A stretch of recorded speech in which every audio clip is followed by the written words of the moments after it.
probably the least understood war we've been in our history. It's become a very difficult subject to talk about. It's just such a dramatic story. We still seek no wider war. It's not even a declared war. There's no declaration of war. That to me is the most obscene part of the whole thing. There are those that are terribly frustrated because they said we've got to win it, and there are others that said we never should have been in it. The time has come for action. Lots of mistakes were made, and in the end, the American public got fed up with it. I was wondering if he knew that the country would be quite so ripped apart as it has seemed to have been more than I can remember in a long time. It's that America that is captured in the Cavetts interviews. It's the America that is wounded, scarred by this commitment in Southeast Asia, and is now trying to figure out a way to get out.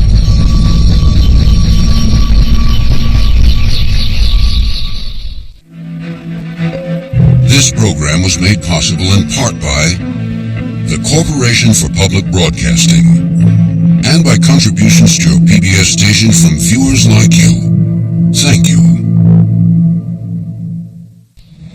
Ladies and gentlemen, Dick Cavett. I think everybody realizes by now that there's never been anything in our history to parallel the Vietnam War. All the analogies to other wars seem to be inadequate. Between 1968 and 1975, when my show aired on ABC, the Vietnam War was raging in Southeast Asia, and the reaction at home was intense. While I set out to do an entertaining talk show, you could not keep Vietnam out of the conversation. Bob Hope entertained the boys in Vietnam this Christmas. What did you do, Mr. Allen? This past Christmas, I tried to entertain our deserters in Canada.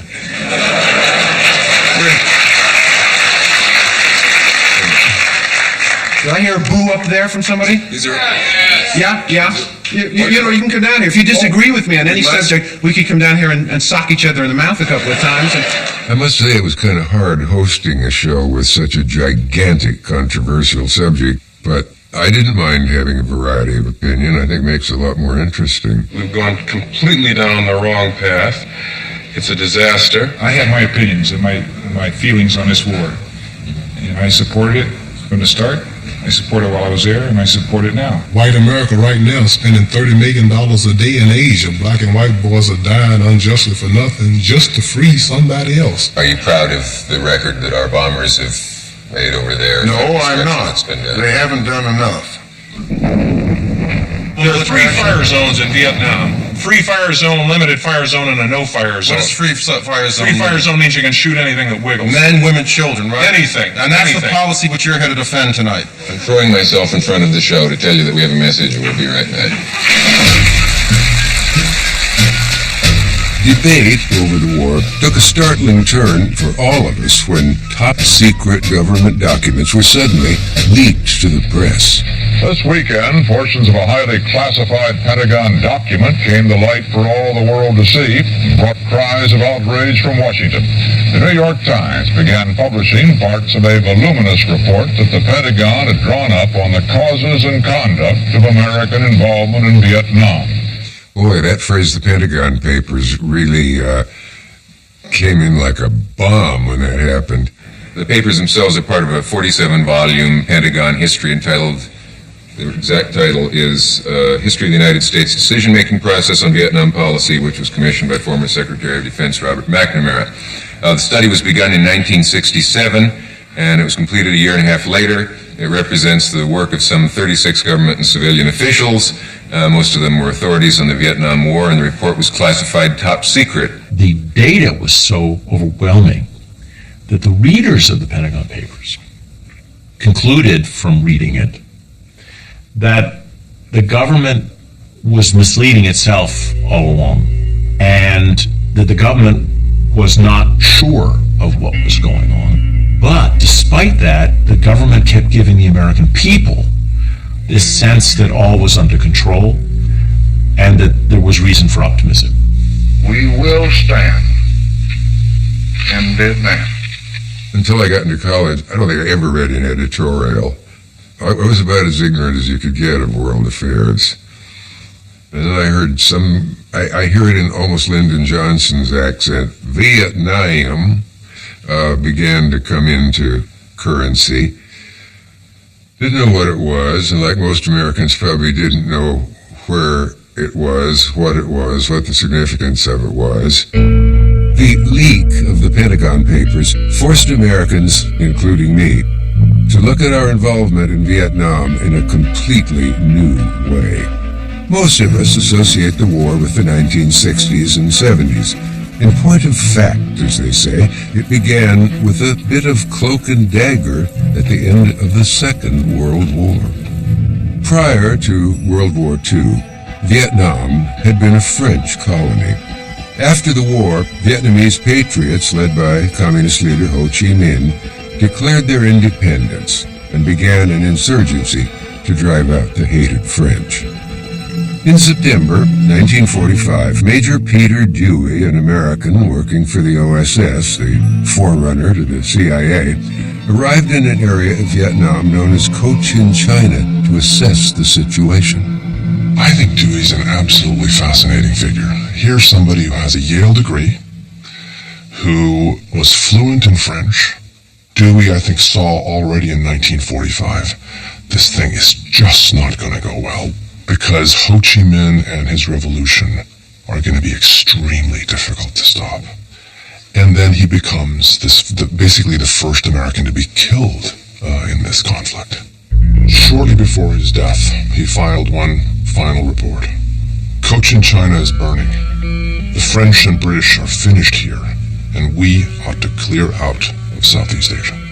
Major Dewey's final words were prophetic, to say the least. If only U.S. officials had heeded his warning back in 1945, things might have turned out very differently. The Pentagon Papers also revealed that between 1946 and 1954, America provided the French with weapons and millions of dollars to fight Ho Chi Minh and keep Vietnam out of communist hands. It must be the policy of the United States to support free peoples who are resisting attempted subjugation by armed minorities or by outside pressures. At that time, communism was a worldwide threat. It was a threat to the stability of the global system that we'd put in place after World War II, and the United States was prepared to use force to defend it. And so this was about containing Soviet and Chinese communist expansionism. This was about the domino theory. You have a row of dominoes set up and you knock over the first one, and what will happen to the last one is certainly that it'll go over. Asia has already lost 450 million of its peoples to the communist dictatorship. We simply can't afford greater losses. The minute the first domino fell, they all would fall. And that's why a country like Vietnam, that was of no strategic value to the United States, had no economic value to the United States, suddenly became important because it was a domino. And therefore it was imperative, Eisenhower believed, for the United States to buck up the French. And then, of course, after the French are defeated, he makes what I think is a fateful decision. He and John Foster Dulles, his Secretary of State, decide that they will try to succeed where the French have failed. The task becomes to build up a non-communist regime in the southern part of Vietnam that, with American support, will be able to compete toe-to-toe with Ho Chi Minh and his government, which now is in control in the north. The men on one side are fighting, and the men on the other side don't care and are deserting. Why is this? Why? Because the men on the other side feel they're fighting for freedom. They're fighting for freedom from domination by the white man and by the Westerner. Mm-hmm. And if they felt about communism the way we do, obviously the ones on our side would be the ones that are really fighting for freedom. And there hasn't been any freedom. There's been a dictatorship. In 1961, when Kennedy sent General Taylor, Taylor came back and said, there's no use pouring money in there unless we get political change. And then ZM staged a big campaign, big propaganda campaign, and we gave him all that money and our boys and our help without demanding political changes. And that's what got us into the war. My concern is to find the most effective way of sustaining the progress of the people of South Vietnam. Kennedy expanded American involvement in Vietnam very dramatically. The increase in the number of advisors, a vast increase in the amount of American equipment, helicopters, aircraft, artillery, ammunition, all kinds of military firepower. This under JFK, this same Kennedy, who privately, I believe, continues to have real misgivings about whether this thing can be won. Why does he do this? He's gearing up to run for re-election in 1964. Charges of being soft on communism are starting to be used. And he grasps, I think, that he needs to affirm American support for South Vietnam. We want to see a stable government there carrying on a struggle to maintain its national independence. We believe strongly in that. We're not going to withdraw from that effort. In my opinion, for us to withdraw from that effort would mean a collapse not only of South Vietnam, but Southeast Asia. So we're going to stay there. The president really didn't want Vietnam to dominate his agenda. Well, it didn't dominate John F. Kennedy's agenda, but it sure would dominate LBJ's agenda. My fellow Americans, as President and Commander-in-Chief, it is my duty to the American people to report that renewed hostile actions against United States ships on the high seas and the Gulf of Tonkin have today required me to order the military forces of the United States to take action in reply. It's a small attack, but it was the first incident of its kind that pitted North Vietnamese units, if you will, against U.S. ones. It happens in August of 1964, just before a national election, a presidential election. LBJ wants the authority to do what is necessary so that there are no surprises in Vietnam before the election. He wants to show strength and decisiveness. I think there was generally support for the president, for our efforts. The Congress passed the resolution known as the Gulf of Tonkin Resolution, which authorized the president to take whatever action was necessary, including military action. Now, that passed with only 2 dissenting votes. I was in the Senate when that resolution was adopted, voted for it, as did most all the other senators. The Tonkin Gulf Resolution, I guess, is the most significant resolution of that kind. It's often pointed to as the thing that made it possible for us to be in all of this chaos in Vietnam now. And you were one of 2, I believe, only 2, who voted against the Tonkin Gulf Resolution. If the Johnson administration had told the American people 5% of the facts about the Tonkin Bay incident, the resolution never would have passed. And I think the second thing I want to stress in my conversation with you is watch out for the development of government by secrecy and executive supremacy. You had it manifested in the Tonkin Bay Resolution. You just were not told the facts about America's aggression in Tonkin Bay. Wayne Morse is probably, if you can really define a great man, and oh, don't we need some, he would be almost the definition of it. Here was an honest, brilliant man with the power of oratory. I look back at a stunning appearance he did on a show of mine, and I remember the audience falling dead silent as he talked about why we're mistaken with this war. We're a very proud people, and it's good that we're proud. But we can't run away from the facts just because we may have a false sense of pride. And the difficulty with our Vietnam policy is that we have been the outlaw in Southeast Asia. We have been the aggressor. We violated one section and article after another of the Charter of the United Nations. We practically tore up the Geneva Accords. We have to face up to the fact that we cannot conduct a unilateral military course of action around the world without the world organizing against us. We've got to get out of Asia.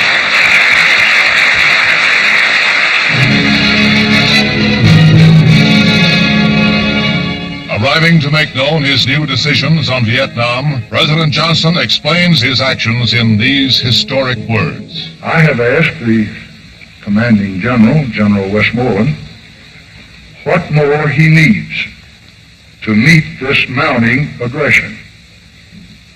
He has told me, and we will meet his needs. LBJ had private doubts about the war in Vietnam. His doubts came from the fact that the U.S. military would ask for a little bit and say, it'll be enough, and then it turned out not to be enough. Unfortunately, he wasn't in the right political environment to say, maybe it's time for us to rethink containment. LBJ wasn't able or willing to do that. And by the time he was able to do that, it was too late. He put in 500,000 troops. How is it and why is it that they proceed to do this, given what they themselves can see privately are the problems and the difficulties? Secretary McNamara on 9-1. It's going to be difficult for us to prosecute effectively a war that far away from home with the divisions we have here, and particularly the potential divisions. And I'm very depressed about it because I see no program from either defense or state that gives me much hope of doing anything except just praying and gasping and hope they'll quit. I don't believe they're ever going to quit, and I don't think we can get out of there with our treaty like it is and with what all we've said, and I think it just loses face in the world. This is our situation. We cannot win with our existing commitment. We must increase it if we're going to win in this limited way we define win. It requires additional troops. I don't know that you want to go that far. I'm not pressing you to. It's my judgment you should, but my judgment may be in error here. I think the reason they proceed is fundamentally because it's a hope. That's really all it is. That if they just apply a little more power, or ultimately actually a lot more power, but if they apply American military power in the way that it can be applied, somehow this thing will turn out okay. Robert McNamara was a scientist in a job that requires an artist. He lacked the imagination to think beyond numbers and doctrines and axioms. I mean, he knew we were losing, but he still stayed as Secretary of Defense. You can't do that. You can't. When the wrong course of action is taken, in your view, or when you can't bring a success and you're in a high position like that, leave office. It's a gift to the people of the United States. They trust you with the lives of their children. Don't abuse it. And I think the hardest thing for us in uniform to have accepted who fought in that period was that he didn't really believe in it. Hey, hey, LBJ, how many years did you kill today? Hey, hey, LBJ, how many years did you kill today? Anyone that is speaking out against this is speaking out as a patriotic American citizen, is speaking out in support of democracy. I think we have an obligation to do this, all of us. We're being not told the truth. In 1964, when I can remember campaigning against Goldwater in Atlantic City for Johnson, the irony of it is that I was campaigning for the de-escalation of the war when the decision was already made by the person that I was campaigning for to escalate the war. What about the people who say, what business do you actors have going out and influencing people? I think to your makeup. Well, I think they ask that question, and the fact that they would ask that question is the essence of the problem in the country right now, because it assumes that what I call a kind of a mythology of expertise, that certain people are experts on politics and certain people aren't.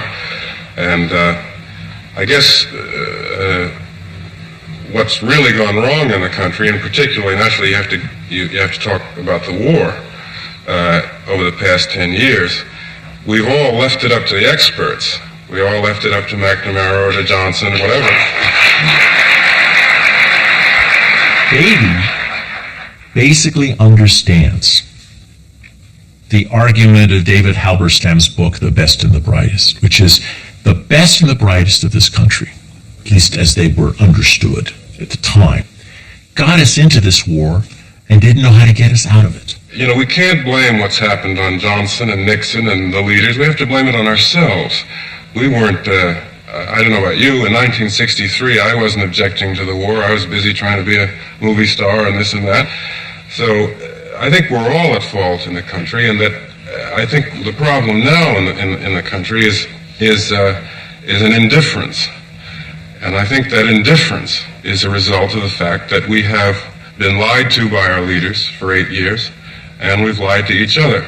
When Warren Beatty says to Dick Cavett, in effect, that Americans are to blame, that we're all to blame for this war, I think he's speaking a kind of profound truth. That the circle of responsibility was wide. Congress is not asking tough questions. It's in part about the press failing to really hold the administration accountable. And finally, and I think this is what Warren Beatty was getting at, in terms of those critical early years when Vietnam is made into a large-scale American war, the American public is not willing to really say, look, why do we need to send American ground troops to this effort? And for all of our adult lives, we've been told, well, those people know things, and if you knew what the president knew, then you wouldn't be saying what you're saying. Well, we finally found out that we were right. Our instincts were right. We shouldn't have been killing those people. We shouldn't have been bombing those people. And it's up to people like you and me and the rest of us to say what we think, and not be ashamed of what we think, and not defer to experts. There are no experts, I think, when you're talking about questions of compassion and humanity. Sorry. Now, I'm not defending everything that was done in Vietnam. Don't misunderstand me. But I think the strategic equation was, we believe we had a mission to stabilize the world. We were in favor of freedom and democracy and peace. They were in favor of communism, atheism, and war. If you put it in that context, the lines are pretty clear. And I think it wasn't just those of us at West Point. I think the majority of Americans saw it that way in 63, 64, 65. And it wasn't until really after the summer and fall of 1966 that opinion began to change. You know, I've tried to think back over how it happened that little by little I became concerned to the point where I wanted to take a direct political and emotional stand in certain issues. It started, I guess, about 4 years ago. I was living in France, and stories started coming in, as they do, easier in France than they do in America, about what's been going on in Vietnam. And, I found it very difficult to believe. And I said to my French friends, if the Marines and our government are doing these things, they must be okay. I mean, we're Americans, so they must be okay. Then I started finding out more things. I started seeing film. I started hearing GIs talk. And I began to realize that maybe they weren't okay. And that maybe as Americans we are just as capable of atrocities, of mistakes, as all the other people in the world. We're no better, but we're no worse. And it's important for people to realize that just because the system says something is right, that it's right, maybe it's wrong. Well, once you face that, you have to start re-examining a lot of things. Many of us are old enough to remember the arrival of the phrase the anti-war movement, and it was colorful, spectacular, upset people. People said the anti-war movement's just a bunch of smelly hippies and you can't tell the boys from the girls because their hair's too long, all that sort of stuff. But it also had some very effective victories, and it became a vast movement. The anti-war movement was my generation. I was wearing a uniform. I was married, and I was getting ready to go to Vietnam. I looked at them with respect, but I don't think they really understood the total context of what we were trying to do over there. It forces a lot of Americans to look inside and ask themselves, what does it mean to be patriotic? And they didn't have the same answer. Parents and kids disagreed with each other. Grandparents and parents disagreed with each other. Kitchen table conversations around the country became heated. And there was a national divide. If you were to compile a short list of absolutely key moments in the Vietnam War, you would have to include Walter Cronkite's extraordinary broadcast in the wake of the Tet Offensive. That surprise attack by the communists caused the CBS anchor to do something he had never done before: step outside his role of impartial newsman and deliver an editorial. For it seems now more certain than ever that the bloody experience of Vietnam is to end in a stalemate. This summer's almost certain standoff will either end in real give and take negotiations or terrible escalation.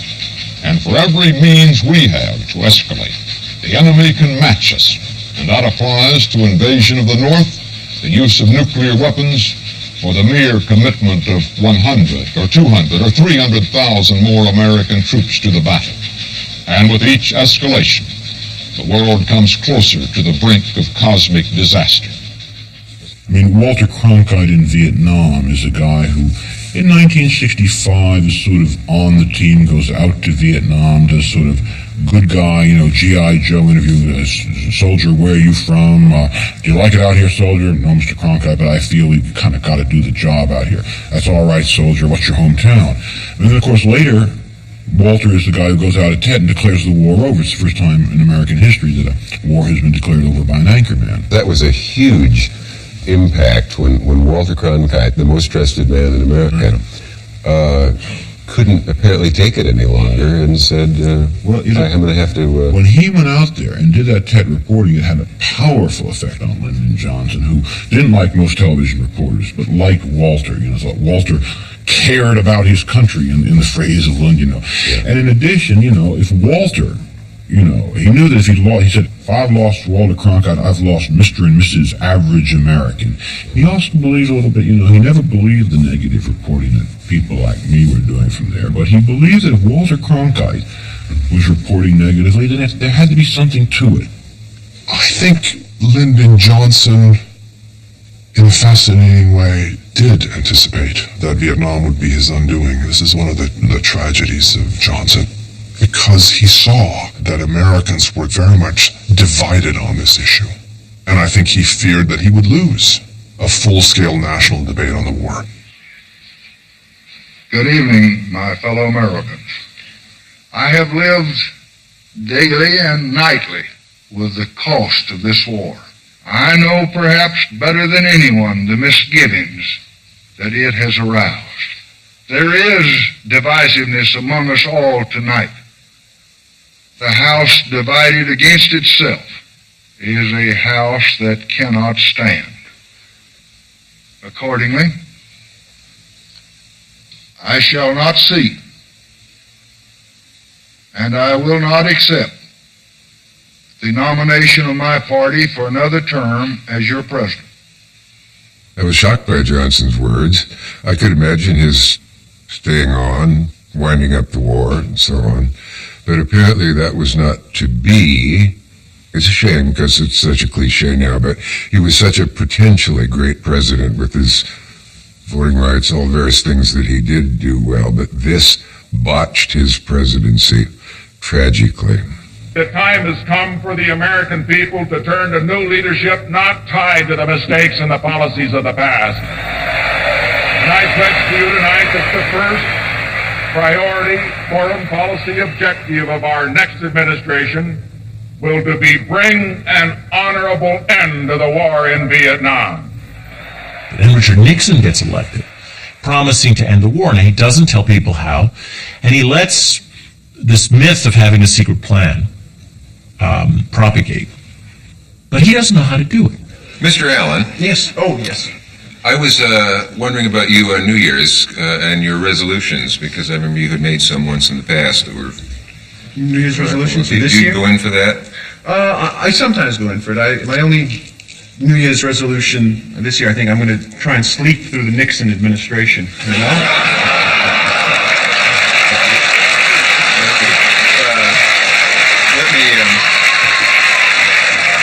you welcome one of the greatest largest exports ever to come out of San Francisco, the great Jefferson Airplane. Now, from the White House, here is the President.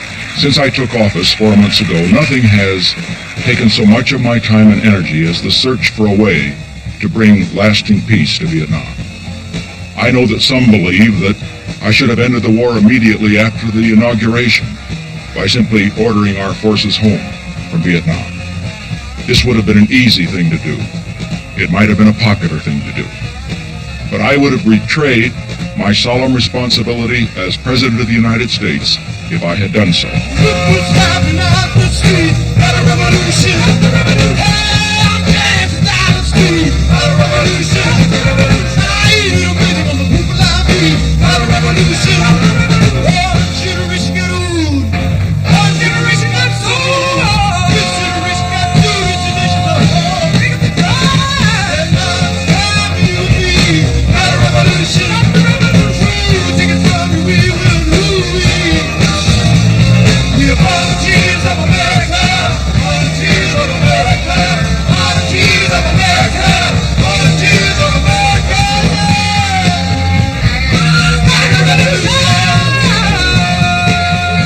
Richard Nixon, that great war ender, implemented a policy of withdrawing troops, even as he escalated bombing raids to scare the North Vietnamese into negotiating on our terms.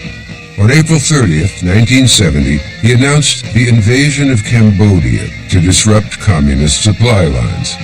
College campuses across the country exploded in protest. On May 4th, the Ohio National Guard shot and killed 4 unarmed student demonstrators and wounded 9 others at Kent State University.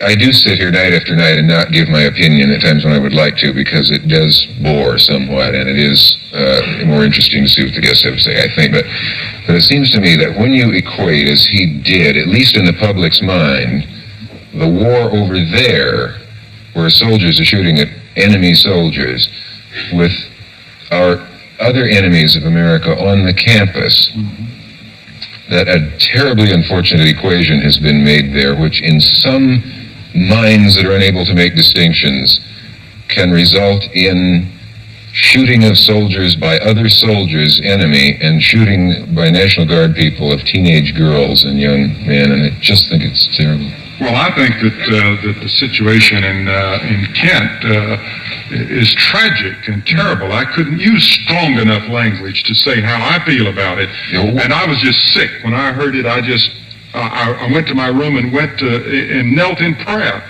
And I said, "Oh God, what's happening to us? That this could happen in America? Yeah. That they would shoot some of these kids." But I also see that some of these things at the universities are not becoming dissent anymore. They're becoming mob action. And this is very dangerous. And this is going, and the violence. The violence that some of them are protesting in Vietnam, they are using violence here. I know there are dangerous elements, and I think those who break in and burn up, say, a professor's papers that he's worked his lifetime on and so on, I hope they get the limit of the law in their punishment. On the other hand, I wonder what you say to the students who say, we have politics and politicians and the administration on the one hand saying, lower your voices, violence is not the answer. On the other hand, the same administration downgrades the Paris peace talks and widens the war. I'm going to take the president at his word that he's not widening the war, that he actually is trying to shorten the war and bring American troops home. This interview is a week after the president has announced that the United States has invaded Cambodia, which for many Americans was the final straw. This was the escalation that wasn't supposed to happen in a period of declining American commitment in Vietnam. The country is at a boiling point. There's no question the administration miscalculated and did not anticipate what the response would be to the Cambodian incursion, to the expansion of the war. I mean, what they're doing, what the administration is doing is expanding the war even as it's contracting the war. I know that viewers are constantly disturbed by the fact that there is a great deal of opinion expressed on shows like this, and why don't you have someone on to give the administration side? It happens that a lot of our guests are in show business, and a lot of the guests on a show like this do have opinions that are critical of any current administration, it seems, and certainly this one. I would like the administration's view to be told. If Herb Klein is listening now, I would like to invite someone to come on this show and say whatever he would like to say, because a lot of us are very confused and would like to know. I watch you often. In fact, I was watching you the other night, and You were? a very fine interview with Dr. Graham. You knew that you were the Herb Klein I was talking about then. I had some suspicion, and you looked out and said, Yeah. I wonder, I guess right off the bat, if the president had any idea of the upheaval that would be caused in this country by the Cambodian move. Well, I think no one could anticipate the amount of upheaval, because there were other things that added into it since. The Kent State incident would be one of those things. On the other hand, if you recall what the president said, that he felt that the decision he had to make in cleaning out these sanctuaries, which have been communist strongholds, was one in which he was moving in a way which he felt had to be divorced from politics. He would rather be feeling that he was doing the right thing for American boys than to worry about the political consequences at this point. Has the president ever discussed with you the possibility of abandoning the war there? The reason that you say you can't withdraw right now is that to do so would be to allow perhaps the greatest bloodbath that ever took place. You'd welcome the communists to come in.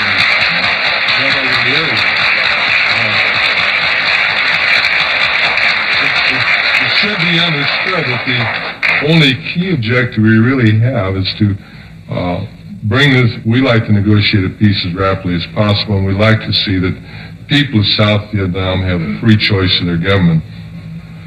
Can you stay with us for a bit? The gentleman who could join us now is a gentleman who was decorated in Vietnam as a war hero, and it might be interesting to talk to him. All right, I understand he's opponent, as a matter of fact, at this point, isn't he? Yes, he is. Yes. Well, I heard that we've booked a guy on the show who was actually there and in the war, and I thought, well, we've had several of those before, but I wasn't quite prepared for the fineness of the impression John Kerry made when he came on. With all due respect to the Director of Communications, I think the time has come for this country to try and cease to operate on the basis of its paranoia and communism. And quite frankly, when I was in Vietnam, I have to say to you that I just could never feel that I was there fighting to save that country, to make it safe for democracy. The only feeling you could have was that you were like the German, that you were there occupying another country. And really this feeling of imperialism is one that actually does pervade much of the world now when they look at the United States of America.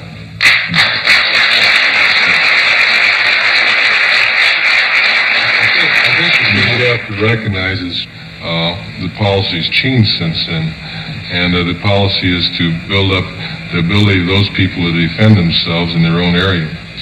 Mr. Klein, this is really the tragedy, because the fact of the matter is that really the only change in the policy has been a change from admitting that we were there to try and defend that country from communism to changing it so that we can get out of there somehow to save face for the United States of America. The problem is that Richard Nixon and his then National Security Advisor, Henry Kissinger, are going to try to find a way to get out of Vietnam without losing Vietnam. You have two powerful people in the White House who are playing Risk, the game of Risk, to try to control the outcome of the American withdrawal from Southeast Asia. And they forget that it's not a board game. The objectives were never very clear to start with. And, in the broadest sense, they were to contain the advance of communism. But when you got down deeper and looked at it, it became difficult. We could be involved in Southeast Asia for the next decade if our objective is the establishment of a government which would perfectly meet some blueprint of our own devising in South Vietnam. This is a country with an unstable political history. It's a country with an unstable political future. There are divisions in that country that are not going to be healed by anything that we do. At some point, these people are going to have to settle their own political future without our interference. In 1967, Secretary of Defense McNamara assigned his officials to write a top-secret history of how we got into Vietnam. Composed over 2 years, it was 7,000 pages in length, full of secret documents. Well, one copy has been leaked to the New York Times, which yesterday began publishing a digest of it. And now we return to the bombshell that was the Pentagon Papers. The reaction of the president and his cronies was strange. Well, there were many strange things going on in the Nixon White House. This was just one of them. Hello. Mr. President, I have Dr. Kissinger calling you. Okay. Thank you. Haig was very disturbed by that New York Times thing. Fortunately, according to Haig, it all relates to the 2 previous administrations. Is that correct? That is right. It just shows massive mismanagement of how we got there. And it pins it all on Kennedy and Johnson. Yeah. McNamara. So from that point of view, it helped us. They had sort of tried to make it Nixon's war. And what this proves is that if it's anybody's war, it's Kennedy's and Johnson. So that these Democrats now pleading about what we're doing wrong, this graphically shows who's responsible for the basic mess. The thing, though, that Henry, that to me is just unconscionable. This is treasonable action on the part of the bastards that put it out. A name has now come out as the possible source of the Times Pentagon documents. It is that of Daniel Ellsberg, 40 years old, one-time Marine, later a top policy analyst for the Defense and State Departments during the Vietnam buildup, and now a researcher at the Massachusetts Institute of Technology. We welcome, please, the man who made the whole thing possible, Dr. Daniel Ellsberg.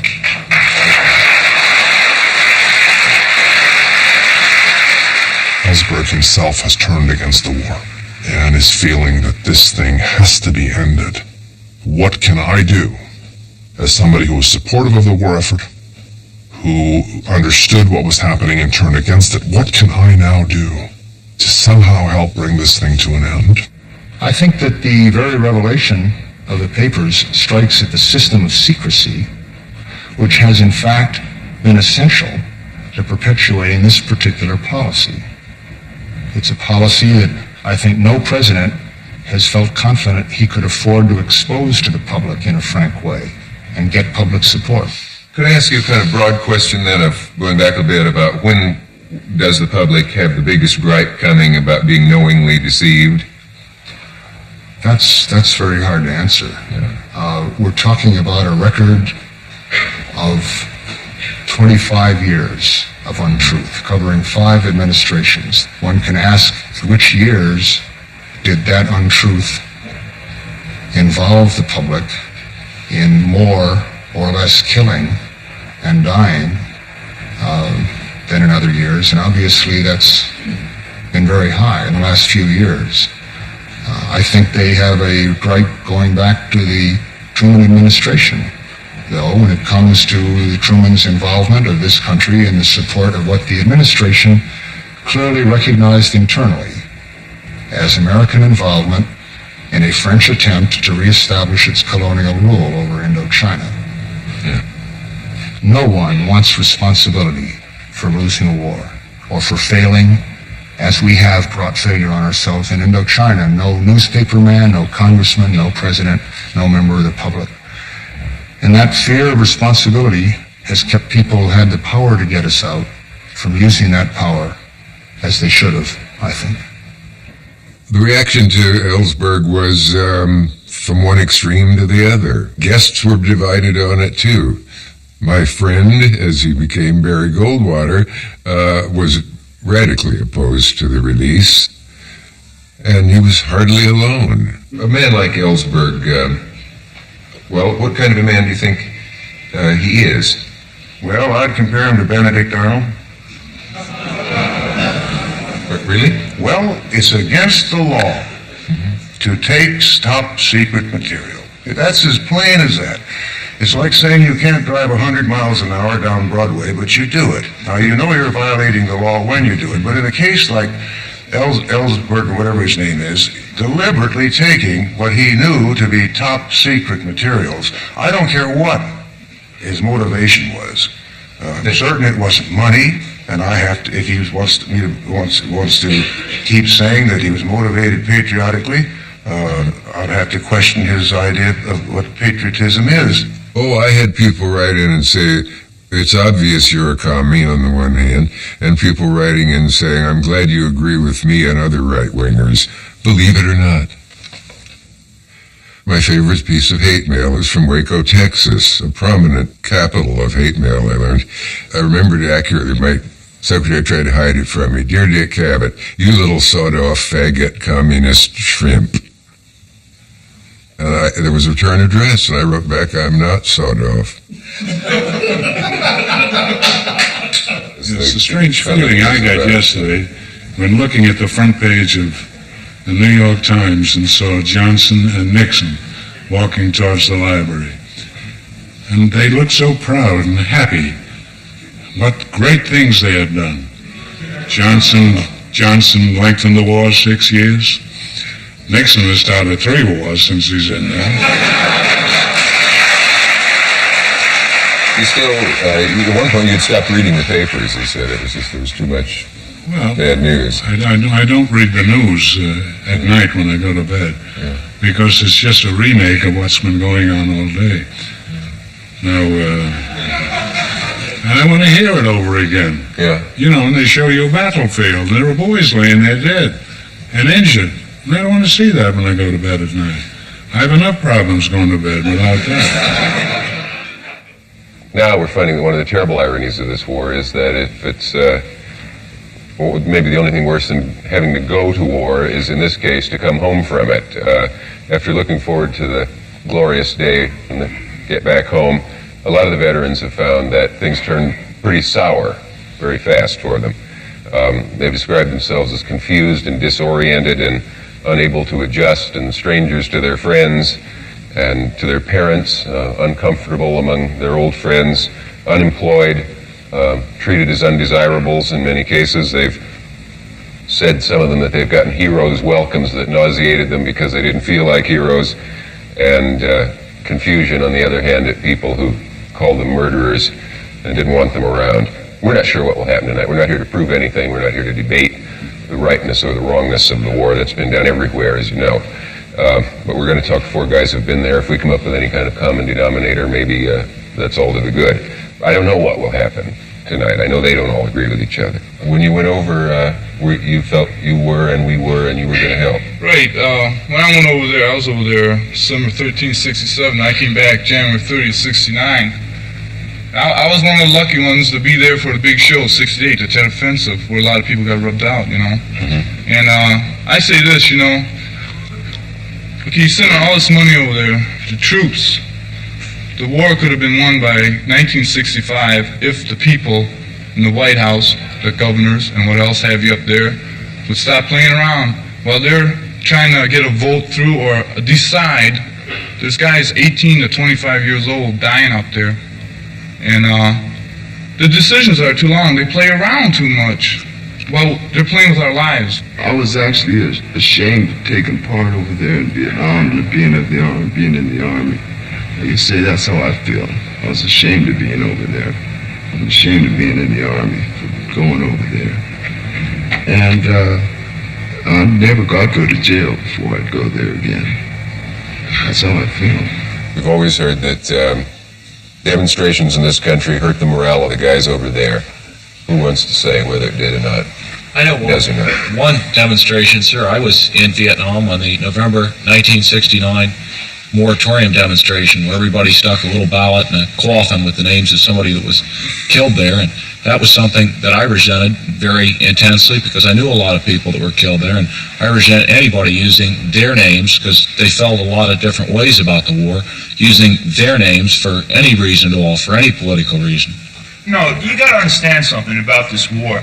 There are guys that are fighting this war that go out in the field, and that's it, man. You are out in the field. You don't have hot meals. You don't have the life of Raleigh. You're out there. You're humping the bush. That's all. And you're fighting every single day. It's no picnic. Everybody, they're so willing to commit our guys, you know, support our boys in Nam. That can be taken two ways. Support our boys in Nam. As President Nixon would say, you know, keep them over there and wave the flag for what they're doing.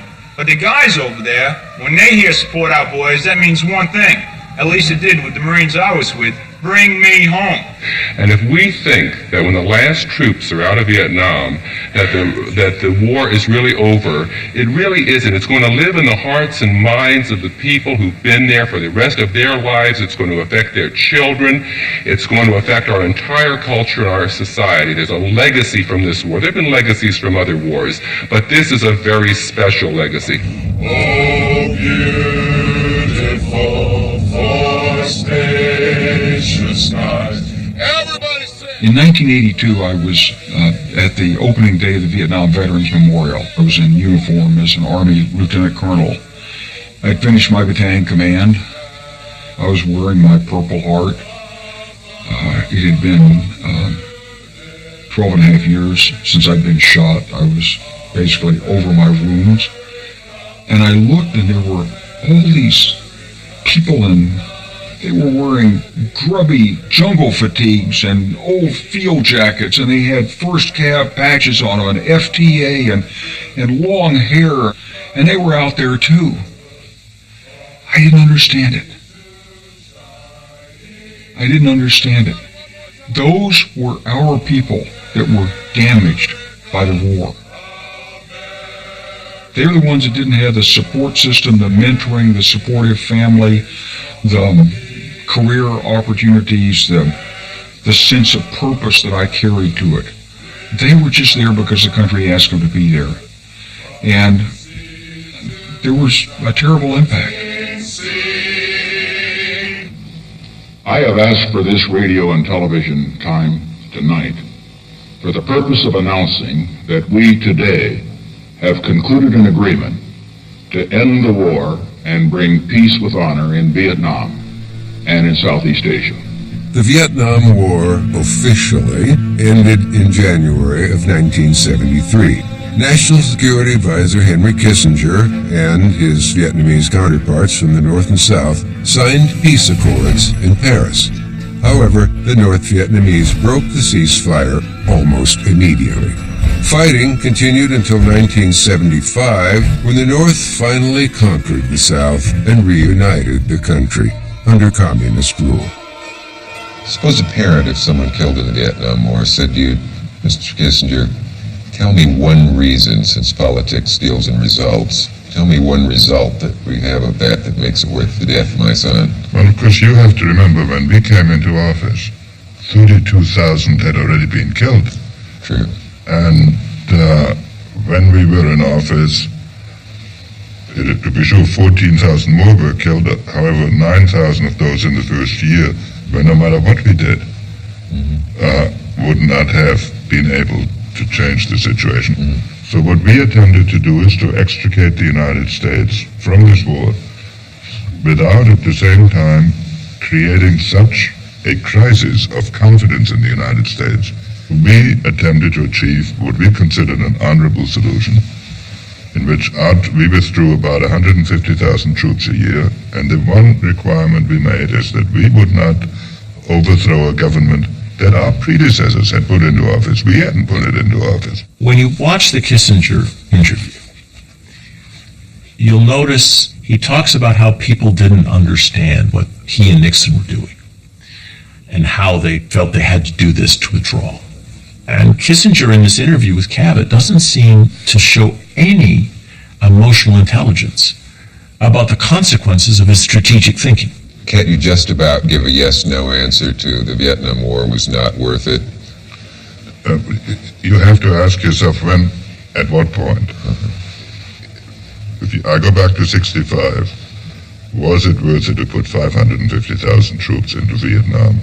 I would have to say probably no.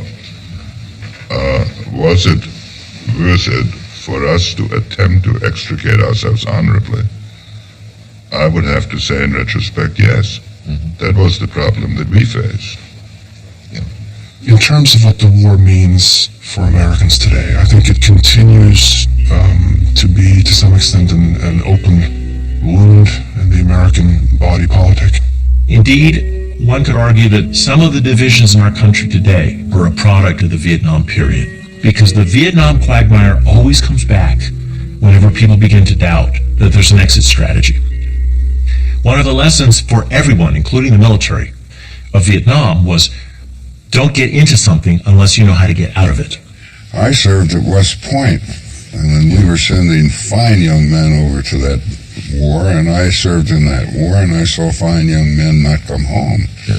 If you will look at my postmortems, they involve the fallacy of bad policy making by politicians who simply didn't understand the world they were living in. As I understood it, they thought that incremental resistance would just sort of let the problem go away. Yes, and you get in deeper and deeper, and the outcome is inconclusive, and the sacrifices grow. How much did we learn? Not enough. And to see us go into Iraq in 2003 or Afghanistan in 2001 and end up in a counterinsurgency campaign and not have appreciated those lessons and have to relearn them the hard way is a very painful thing to see. Leaving here, you meet a mother who says, "You're General Haig, aren't you? You and your friend Kissinger, I'd like to get you in the same room. My son has brains blown out in Vietnam. What'd he die for, anyway?" Well, I would probably say the same thing that Solzhenitsyn said to the European press before he came to America, and they said, "What are you going to tell the young people of America about this war?" And he said, "I will tell them they fought for freedom." Had we not gone into Vietnam, we would not be free today? No, that's not the issue. The issue is that those young patriots who served and the families of those young patriots must be proud of the sacrifices they made. Now, what we have to do as a people is dedicate ourselves to not putting in positions of political power unqualified men and women who get us into these difficult situations and then don't have the courage to get us out properly.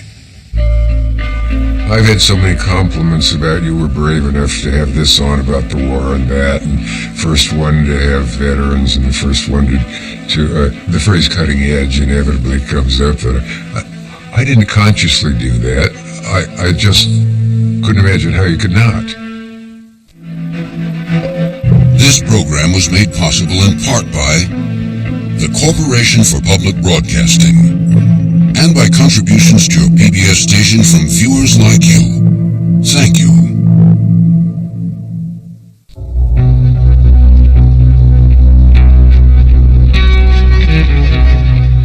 To find out more about this program and watch streaming video, visit pbs.org. This program is available on DVD. To order, visit shoppbs.org or call 1-800-PLAY-PBS.